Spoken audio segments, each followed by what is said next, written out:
देखिए सरकार की आप जो खामियां गिना रहे हैं, तो ये समझ जाइए कि कांग्रेस ने तो पिछले मैक्सिमम जब से मुल्क आज़ाद हुआ, जब से अधिकतर समय उसी का शासन रहा।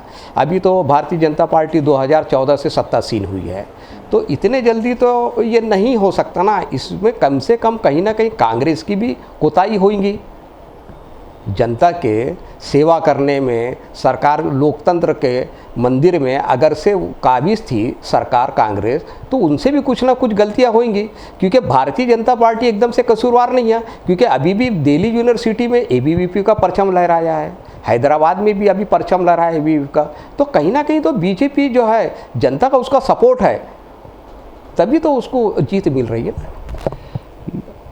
अभी महाराष्ट्र के विधानसभा के चुनाव हुए 1 साल पहले, समझिए इतने बड़े तादाद पे चुन के आए, बड़े बड़ी लीड से आमदार चुन के आए उनके वाले, और बड़े संख्या में आमदार भी चुन के आए।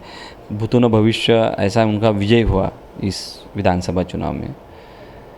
अच्छा, इतना बड़ा विजय होने के बावजूद लोगों में कहीं उत्साह दिखा आपको? उत्साह जो बोलते हैं अपन, जो घर के बाहर निकल के जो खुशी जो बोलते हैं, सरकार लाने की जो खुशी होती है लोगों को, वो दिखी क्या आपको कहीं? हमको तो कहीं नज़र नहीं आई। कहीं इनके नेताओं के घर में कहीं ताते नहीं लगे कि लोग गए हैं इनको गुलदस्ते देने के लिए या मिलने के लिए ऐसे। ये सिर्फ और सिर्फ हमारे जो राहुल गांधी बोल रहे हैं वोट चोरी, ये हर तरीके के फंडे अपना रहे, हर तरीके के फंडे अपना रहे, और हर तरीके के फंडे अपना के अपना ये चुनाव हाईजैक करके चुनाव जीत रहे हैं, हर तरीके के। और बहुत सारे उदाहरण तो हमारे राहुल गांधी जी ने दे ही दिए हैं, और बहुत सारे उदाहरण अभी आने वाले हैं बाहर। इन्होंने निवडणूक चुनाव आयोग को ही अपना गुलाम बना के रख दिया है। चुनाव आयोग को पूछे हुए प्रश्नों का उत्तर बीजेपी के प्रवक्ता लोग देते हैं। ये सही है? आप इसको सही मानते हैं? आप मेरे को क्वेश्चन करेंगे और मेरे को किया हुआ क्वेश्चन अगर मेरा कोई तहसीलदार आके देगा तो ये सही है क्या? नहीं है ना। तो ये निवडणूक आयोग को दिया हुआ जो क्वेश्चन है उसको आप क्यों सॉल्व कर रहे हैं? आप क्यों बोल रहे हैं? आपका तो लेन देन नहीं है। हम तो चुनाव आयोग के ऊपर उंगली उठा रहे हैं। हमने तो चुनाव आयोग की गलतियाँ खामियाँ निकाली है, तो आप क्यों उसमें बीच में बोल रहे कि आप तो निगेटिविटी फैला रहे कि अभी इनको कुछ काम नहीं है, इनका दिमाग में फ़र्क गिर गया है, ऐसा वैसा बोल। अरे भैया देखिए, लोकतंत्र है। लोकतंत्र में सभी को अपने विचार रखने का अधिकार है। लोकतंत्र में सभी को अपना सोच रखने का अधिकार है। अगर लोकतंत्र नहीं है फिर बोलो मत करके। और इसके तो प्रूफ दिए हैं ना, प्रूफ दिए हैं, और ये रियल फैक्ट है। एक आदमी के 5-5 जगह अगर वोट है तो कभी वो नगर परिषद में मारेगा, कभी वो महानगर पालिका में जाके वोट मारेगा, ग्राम पंचायत में भी मारेगा, आमदार की में 2-2, 3-3 जगह वोट मार के आ जाएगा, खासदार की में 2-2, 3-3 जगह वोट मार के आ जाएगा। तो ये गलत नहीं है? तो गलत को गलत बोलना गलत है तो हो गया। फिर वही तो हो गया ना। फिर अंग्रेजों से कम थोड़ी नहीं है, फिर अंग्रेजों से कम थोड़ी है। मुझे याद है, मैं किताबें पढ़ता हूँ तो उसमें थोड़ा मैंने भी पढ़ा है कि नेहरू जी के प्रखर विचारों का विरोध करने वाले लोगों को भी नेहरू जी के अपने पास बिठाते थे ना, उनका भी मान सम्मान करते थे।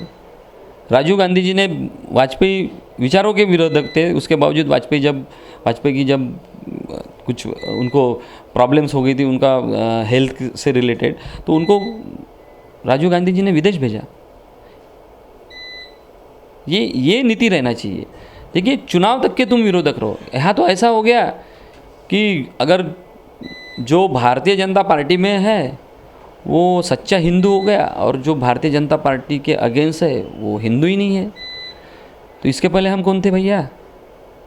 हम भी तो मैं बात कर रहा हूँ, मैं भी तो हिंदू ही हूँ ना। हमारे पूर्वज भी हिंदू थे, तो हमारे पूर्वज पागल थे जो कांग्रेस का साथ थे। और जो आज बड़ी बड़ी डींगे हाँकते हैं, ये भारतीय जनता पार्टी में 80% लोग तो कांग्रेस के ही गए हैं। फिर वो पहले हिंदू नहीं थे और अभी हिंदू हो गए, उनका शुद्धिकरण हो गया। अभी कुछ नहीं है, ढोंग है। जब अपने को डॉक्टर बाबा साहेब आम्बेडकर ने संविधान के माध्यम से मतदान का अधिकार दिया है, और उस मतदान के अधिकार से जो सत्ता में बैठे हुए लोग हैं उनके ऊपर वार करने का एक शस्त्र दिया है अपने हाथ में। लेकिन अपन लोगों ने क्या किया, उसको जात में, धर्म में, इसमें उसमें लटक के अपन ने वो शस्त्र को ख़त्म कर दिया है। आज अपन नेताओं के गुलाम बन के काम कर रहे हैं। नेता अपने गुलाम रहना चाहिए, तो अपन नेताओं के गुलाम हो गए हैं। यही अपनी गलतियां हो रही है। तो ये जो सरकार आ रही है या जो भी चुन के आ रहे हैं, उसके बारे में हमारे से ज़्यादा आप लोग जानते हैं। और वोट चोरी का मुद्दा बोलो, ईवीएम का मुद्दा बोलो, ये सारे मुद्दे देश में पड़े हैं। जब जनता बोल रही है, जब विरोधक बोल रहे हैं कि आप मतदान जो है, जो मतदान की प्रक्रिया है बैलेट पेपर से करो, तो क्या फ़र्क गिर रहा है बैलेट पेपर से करने में? ईवीएम लाने वाली तो कांग्रेस ही है। कांग्रेस के जब दौरे हुकूमत में ही ईवीएम आई थी, तो भाई कांग्रेस जो है, तो इसके कार्यकर्ता तो सड़कों पर उतरना चाहिए ना, लीडर सड़कों पर उतरना चाहिए कि ईवीएम हटाने के लिए। फिर आप कैसा उस पर इल्ज़ाम दे रहे कि नहीं भाई ईवीएम में खराबी हो रही है करके। अब सड़क पे उतर रहे हैं हम, आप लोग नहीं दिखा रहे। जिस दिन मीडिया ने सच्चाई दिखाना शुरू किया ना, उस दिन लोगों को सच्चाई दिखेगी ना। कोई भी आंदोलन को अभी मीडिया का फीडबैक ज़रूरी है, क्योंकि आज इंसान इतना व्यस्त हो गया अपनी खुद की लाइफ में कि उसको नहीं समझ में आ रहा अपन ने क्या करना चाहिए करके। और आप जो बोल रहे हैं कि ये कांग्रेस ने ही लाया है ईवीएम कांग्रेस ने लाया है, कंप्यूटर कांग्रेस ने लाया, सारी चीज़ें इस देश में कांग्रेस ने लाई है। जो अच्छी चीज़ें हुई होंगी वो कांग्रेस ने ही लाई हुई है। जब बुरी चीज़ों का अगर आप ठिकरा अगर कांग्रेस पे फोड़ते हैं, तो इस चीज़ में जो अच्छी चीज़ें खड़ी हुई होंगी उसके लिए भी आपको कांग्रेस को मार्क देना पड़ेगा, इसमें कोई दो राय नहीं है। ईवीएम लाए थे मतदान प्रक्रिया को क्या बोलते हैं उसको ईजी करने के लिए, मतदान चोरी के लिए नहीं की ईवीएम लाए थे। लेकिन 2014 में जो सरकार आई, 2014 में आई ना सरकार इनकी, 2014 में कोई ईवीएम चोरी नहीं की इन्होंने। हम बोलते हैं ना, हमको माल समझ में आता ना, माहौल समझ में आता ना। उस समय हर हमारे दूसरा आदमी हमारे को कांग्रेस के नाम से गाली देता था, या कांग्रेस भ्रष्टाचार पार्टी हो गई, ये है वो है, वैसा माहौल बनाया गया था। तो बहुत बड़ा प्लानिंग था, वो ऊपर लेवल से प्लानिंग हो गया था वो सारी चीज़ों का। मैंने आपको जब भी बताया कि रिलायंस के पेट्रोल पंप क्यों बंद हो गए थे करके। जिनको रिलायंस के पेट्रोल पंप बंद होने के बाद वो थोड़ी ना सरकार को समर्थन करेंगे, वो तो देखेंगे ना, अपना हुकुम एक लाने की कोशिश करेंगे ना कि अपने हितैषी कौन है। वो बंदे को उन्होंने लॉन्च किया, गुजरात पैटर्न लाया और पूरे देश में गुजरात पैटर्न लागू किया। पहले माहौल को गर्म किया अन्ना हजारे के माध्यम से, निर्भया हत्याकांड के माध्यम से। मीडिया पूरा तब बात करती थी। आज निर्भया नहीं हो रहा अपने देश में, कहीं नहीं हो रहा। उसके बाद कोई निर्भया नहीं हुई, कोई भ्रष्टाचार नहीं। लोकपाल का क्या हुआ? अन्ना हजारे जी लोकपाल पे बात करते थे, लोकपाल का क्या हुआ? आज लोकपाल के लिए क्यों नहीं अन्ना हजारे जी आंदोलन कर रहे? ये पूछने का अधिकार है ना हमको। जब आप उस समय लोकपाल के लिए आप बैठे थे आंदोलन पे, ओपोजिशन पे बैठे थे, तो आज क्यों नहीं? आज लोकपाल कहाँ है? आज तो जो आपको माहिती का अधिकार दिया है उसकी भी अधिकारी ढंग से जानकारी नहीं देते हैं। तो लोकपाल तो दूर की बात है। जब लोकपाल के मुद्दे पे इतना बड़ा देश को पूरा हिला दिया था और कांग्रेस को भ्रष्ट पार्टी करके घोषित कर दिया था, जितने आरोप लगे थे, जितने कॉमनवेल्थ से लेके तो 2G सेक्टर से लेके सारे कोर्ट ने सारे आरोपों को खारिज कर दिया और सबको अपना ये कर दिया, यानी निर्दोष घोषित कर दिया। देखिए, आप ये न्यायपालिका पे भरोसा बता रहे हैं, तो ठीक उसी तरीके से अभी वोट चोरी के मुद्दे पे हमारे मुख्य चुनाव आयुक्त ने भी तो बोला है कांग्रेस को कि अगर से तुम दावा कर रहे कि वोट चोरी हुई तो इसको न्यायपालिका में आप उसको दो, उसको चैलेंज करिए, हम उसको फिर मान्य करेंगे। तो फिर कांग्रेस क्यों इससे भाग रही है? भाग कोई नहीं रहा। देखिए, वंचित बहुजन आघाड़ी की जो हमारे नेता है प्रकाश जी आंबेडकर, ये कोर्ट में गए थे, क्या हुआ? एविडेंस या कुछ पुख्ता सबूत नहीं रहने की वजह से कोर्ट ने उसको खारिज कर दिया। एक और केस चालू है उनका। तो निवडणूक आयोग अपनी स्वायत्तता जो यूज करती है सिर्फ विरोधों के लिए यूज करती है, सत्ताधारियों के लिए नहीं यूज करती है। हमने अगर कोई डाटा मांगा मिलता नहीं है, हमने कोई अगर चीज़ मांगी वो मिलती नहीं है, तो कैसे होगा? आज बताइए मेरे को कि इनके पास जो चीफ जो मशीन में जो उनके वाले लगा हुआ रहता है वो रिकॉर्ड कितने दिन रहना चाहिए इनका वाला। आज बोलते हम ये डिस्ट्रॉय कर देंगे 30 दिन में 60 दिन में, ये उचित है क्या? तो आपका ये कहना है कि चुनाव आयुक्त तो जो है ये लुका छुपी का खेल खेल रहा है। Yes. यानी ये जो डाटा जो मांगा गया, जो कांग्रेस ने जो दी थी, जिसका सबूत जो था उसको यानी इनकार करा नहीं दिया करके कांग्रेस को इसको न्यायपालिका में जाने से अपने कदम पीछे लिए। न्यायपालिका में जाएंगे, पुख्ता सबूत जब हाथ में आएंगे, पुख्ता सबूत है। अब एक विधानसभा के पुख्ता सबूत आए हैं, अब बहुत सारी विधानसभा पे स्टडी होगा, क्योंकि निवडणूक आयोग जो है वो जिस तरीके से डाटा जल्दी जल्दी हमको देना चाहिए उतने जल्दी दे नहीं रहे। आपने देखा राहुल जी गांधी ने 7 फीट की एक थप्पी लगा दी है एक विधानसभा की, इतना बड़ा। अब ये सारी चीज़ों का ये करते समय है, इतना स्टडी करते समय इतने दिन लग जाते हैं, उसमें पूरी टीम लगाना पड़ता है। कोर्ट में भी जाएंगे ना, कोर्ट में भी जाएंगे। कुछ जजेस अच्छे भी है, आपने जैसे हमने बोला कि आप कुछ जजेस तो कुछ भी निर्णय दे रहे, कुछ भी निर्णय दे रहे सुनने को, यानी उनको किसी ने पिटीशन डाला वो सुनने को खाली नहीं है। ऐसे भी जज है ना, अरे जज भी तो इंसान ही है ना। जज कोई ऊपर से तो आया हुआ व्यक्ति नहीं है कि नॉन बायोलॉजिकल, जैसे हमारे प्रधानमंत्री जी बोलते हैं कि मैं नॉन बायोलॉजिकल हूँ, वैसे तो नहीं है ना। जज भी तो इंसान ही है, तो वो भी कोई ना कोई विचार का होगा। ये सारी चीज़ें चलती है, लेकिन देखिए जिस पोजीशन में अपन बैठे रहते हैं उसके लिए विचार थोड़ा बाजू में रखना पड़ता है। अपनी संस्था है, अपना संविधान, अपने देश का जो लोकतंत्र है, इसको ख्याल में रखते हुए सभी ने काम करना चाहिए। वो राहुल गांधी रहे, प्रधानमंत्री नरेंद्र मोदी जी रहे, या एनीवे कोई भी रहे, उन्होंने अपने देश की नींव सिर्फ सत्ता के लिए नहीं, सत्ता में रहने के लिए नहीं, तो अपनी देश की नींव बचाने के लिए काम करना चाहिए। सत्ता आती रहेंगी, जाती रहेंगी, पार्टियाँ बनेंगी, पार्टियाँ बिगड़ेंगी, ये चलते रहेगा, लेकिन देश रहना बहुत ज़रूरी है। ये हमारे माजी पंतप्रधान वाजपेयी जी का बोलना था, और ये आज सही में उतर रहा है। हिटलर ने क्या किया? हिटलर का हाल क्या हुआ?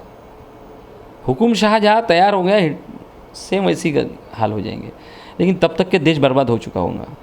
तो देश के युवाओं को, देश के महिलाओं को, देश के सभी वर्ग के लोगों को मेरी विनती है कि जो झगड़े कभी नहीं हुए होंगे स्वतंत्रता के बाद, वो झगड़े आज ये सत्ता में आने के बाद शुरू हो गए हैं। आज बटेंगे तो कटेंगे, ऐसे मुद्दे लाएंगे। चुनाव के एकदम जब रनिंग में चुनाव लेंगे, लोकसभा का चुनाव बोलो या कोई प्रदेश का चुनाव बोलो, वो ऐसा एक आधा लाइन बोलेंगे कि बिल्कुल दिमाग में घुसेंगे लोगों के, और वही वहाँ से वो टर्न ले लेता है विषय। उसके ऊपर बोल भी नहीं सकते। अब बटेंगे तो कटेंगे, अरे बटेंगे तो कटेंगे बोले तो आप, और सीधा बोलते हैं कि हिंदू एकता रखो। अरे हाँ, रखना चाहिए, अपने अपने धर्म में एकता रहना चाहिए। कौन बोलता है मत रखो? इसके पहले एकता नहीं थी? धर्म की एकता रहते रहते अपने देश में भी एकता रहना चाहिए कि नहीं रहना चाहिए? सभी इस देश में जितने भी जाति धर्म के लोग रहते होंगे, उन्होंने आपस में सलोखे से या बोलो अपने प्रेम भाव से रहना चाहिए कि नहीं रहना चाहिए? ऐसा माहौल अगर आप देश का बिगाड़ेंगे, ऊपर वो हमारे एक है भारतीय जनता पार्टी में अभी है, वो मंत्री पद पे है, नीलेश राणे, कुछ भी बोलते रहते, उनका कोई अंकुश नहीं है, मुख्यमंत्री का अंकुश नहीं है, कोई उनको बोलता नहीं, उनको सिर्फ बोलने के लिए छोड़ दिया गया तो मालूम नहीं, कुछ भी बोलते हैं।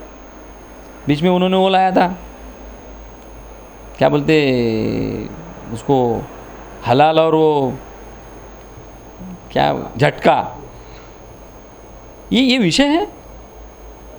सही में विषय है क्या ये हलाल झटका? ये क्या है? अब सार्वजनिक तौर पे बोलना नहीं चाहिए। खुद को बम्मन समझने वाले, खुद को धार्मिक समझने वाले, खुद को बहुत पूजा पाठ वाले समझने वाले क्या करते, सबको मालूम है, सबको मालूम है। सिर्फ लोगों को सिर्फ भड़काना, लोगों की भावनाओं से खेलना, ये इनको बहुत अच्छी तरीके से आया है, और उसी तरीके से ये चला रहे हैं। इनको सिर्फ लोगों की भावनाओं से खेल के कैसे सत्ता में आना है, और उस तरीके से फिर सारी चीज़ों को ऐसा प्लान करके बराबर वो अपना काम जमा लेते हैं। आज बताइए मेरे को, आप जैसे बोल रहे थे कि इनकी तो सरकार जीत के आ रहे और सही बात है, सही बात है। 2014 में भी जो माहौल था, आपको लगा वो 2019 में माहौल था? नहीं था।